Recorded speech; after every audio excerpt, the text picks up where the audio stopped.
Alors, dans cette vidéo, cette vidéo sera la première vidéo de la première session, de la session où on implémente les fonctionnalités d'authentification de notre site, de notre application web, donc pour moi. Donc, la dernière fois, on a travaillé sur le login view model, donc on va fermer ça. Et on va aller justement dans le dossier OAuth. Et c'est à partir d'ici qu'on va écrire la fonctionnalité d'authentification de votre application web. Donc ici, je vais fermer ce fichier. Donc j'ai déjà ce fichier repository. Donc j'ai commencé par importer les librairies qui vont nous être utiles pour gagner un tout petit peu de temps. Ok. Donc l'idée ici, c'est on importe tout ceci. On importe le user login, le user create notamment et le user du modèle. Alors, première des choses, que je vais créer une variable que je vais appeler ici password context, qui va utiliser donc la méthode cryptContext de la librairie passlib.context. Ok, donc, donc on a là script context, on va passer à la valeur schemes, l'algorithme decrypt, un algorithme de cryptographie, une librairie, du moins une librairie de cryptographie, deprecate. Je pense que c'est le paramètre deprecated. Et là, on va passer la valeur auto. Ok. Donc, on va utiliser donc ce password context qui est crypt context. Donc, si vous voulez en savoir un peu plus sur ce que fait cette librairie, donc vous allez vous cliquer juste tout simplement dessus. Et cela va vous donner à peu près. Vous allez entrer ici dans le code source de la librairie en elle-même. Mais c'est pas ça qui nous intéresse. Donc, on identifie, on a déclaré, donc on crée donc cette variable qui va nous servir par la suite pour créer justement un password, un mot de passe haché et pour vérifier également la correspondance entre le mot de passe haché et le mot de passe en texte clair. Donc on verra ça par la suite. Pour l'instant, on va créer donc une classe qu'on va appeler OAuth repository. Je précise que dans ce fichier repository du package OAuth, on va créer donc notamment là, c'est ici qu'on va créer toute la business logique qui concerne justement la fonctionnalité d'authentification. Donc tout cela sera géré dans cette classe OAuth repository. Ok, OAuth repository, comme ceci. Alors, donc, je vais créer mon constructeur. Dans mon constructeur, justement, je vais passer en argument une instance de la session. Ok, une instance de la session factory qu'on va utiliser justement pour interagir avec notre base de données. Donc, toujours de type callable. Et ici, la signature, donc on ne maîtrise pas les paramètres. On a ici notre context manager. Et ici, on va passer async, la session async. En tout cas, comme on l'avait fait dans la base de données. Alors, cette constructeur ne retourne rien du tout. Voilà, donc on a ça. Donc on a ceci, et puis par la suite, qu'est-ce qu'on va faire? Bah, on va commencer par faire ceci, serve session factory, qui sera donc égal à session factory. Ok? C'est tout pour notre constructeur. C'est bon. Voilà, donc dans le constructeur, on va juste passer justement la callable, c'est-à-dire la session, qui va nous permettre de communiquer avec une base de données pour faire des requêtes. Voilà. Par la suite, on va créer donc une fonction. Je vais créer, on va tout de suite créer une fonction que je vais appeler getPassword. GetPassword hash, qui va prendre un paramètre password en texte clair. et qui va retourner une variable de type chaîne de caractères qui donc le concept c'est que dans cette méthode on va tout simplement on va rien faire d'autre, hein, on va rien faire d'autre que faire que retourner la password context qu'on a définie plus haut.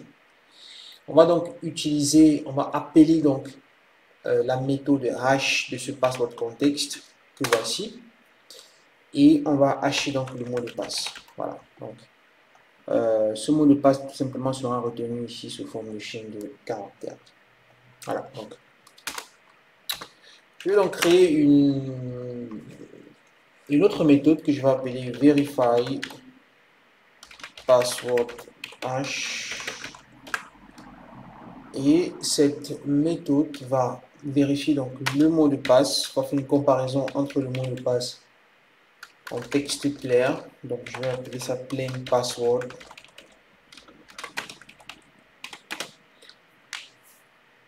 Et la hashed password.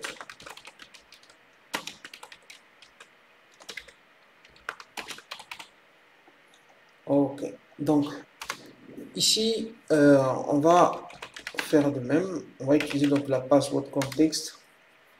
Cette fois-ci on va appeler la méthode verify et on va appeler donc non, on va appeler donc la plain password, le mot de passe en texte clair et la hash password. Voilà. Donc ici c'est pas une chaîne de caractères mais c'est un booléen. Donc il va retourner vrai ou faux. Donc ici la comparaison entre les deux est vraie, c'est ok. Donc il va retourner vrai. Si la comparaison entre les deux est fausse, alors il va retourner false. C'est pour ça qu'on retourne là un booléen. Voilà. Donc maintenant je vais écrire donc une méthode pour récupérer donc get user by email. Ok. Donc cela me permet donc d'écrire l'email, de retourner donc l'utilisateur en fonction de son adresse email. Donc optional user. Alors donc si on fait async with, on va donc appeler notre session factory. Parce que là, on va communiquer avec notre session. Ok. Et ce qui va se passer en fait, c'est que ici, on va d'abord écrire notre query, variable query. On va utiliser donc la méthode select. Select, c'est une méthode qui est importée à partir de SQLAlchemy Feature. Elle est disponible dans la version SQLAlchemy, la version 1.4 déjà. Donc, on va utiliser donc select. Donc, ici, dans select, on va passer la query qu'on veut faire. Donc, on va passer d'abord la classe qui est concernée. Et puis, ici, on va faire filter. Filter. Et puis là, on va faire user.email égale email. Donc, ici, on dit va me sélectionner toutes les colonnes de la table utilisateur et filtre-moi justement l'email, filtre-les-moi par l'email qui est passé ici. Ok. Donc on va vérifier si l'email passé en paramètre ici existe avec celui présent dans la base de données. Donc ici je fais donc result et je vais donc faire await. Étant donné qu'il s'agit d'une opération au niveau de la base de données, d'être une opération asynchrone, donc je mets await devant, session.execute query. Donc au moment où on exécute donc la query, je mets un await devant parce qu'il s'agit d'une opération asynchrone. Donc user sera donc égal à result.scala one or none. Ok, donc ça c'est le résultat. On retourne donc une valeur ou non. Si elle existe, si elle n'existe pas, ça va retourner non. Si elle existe, ça va retourner la valeur user. Donc dans ce cas de figure, on dit ceci.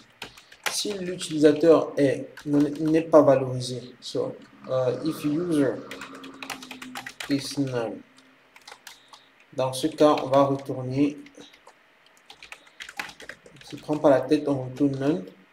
Dans le cas contraire, alors l'utilisateur est valorisé et là on retourne user. Ok. Et là on a notre user by email. Maintenant ici, on va créer donc la fonction qui va nous permettre de nous connecter. Finalement, on va créer la fonction qui va nous permettre de nous connecter à,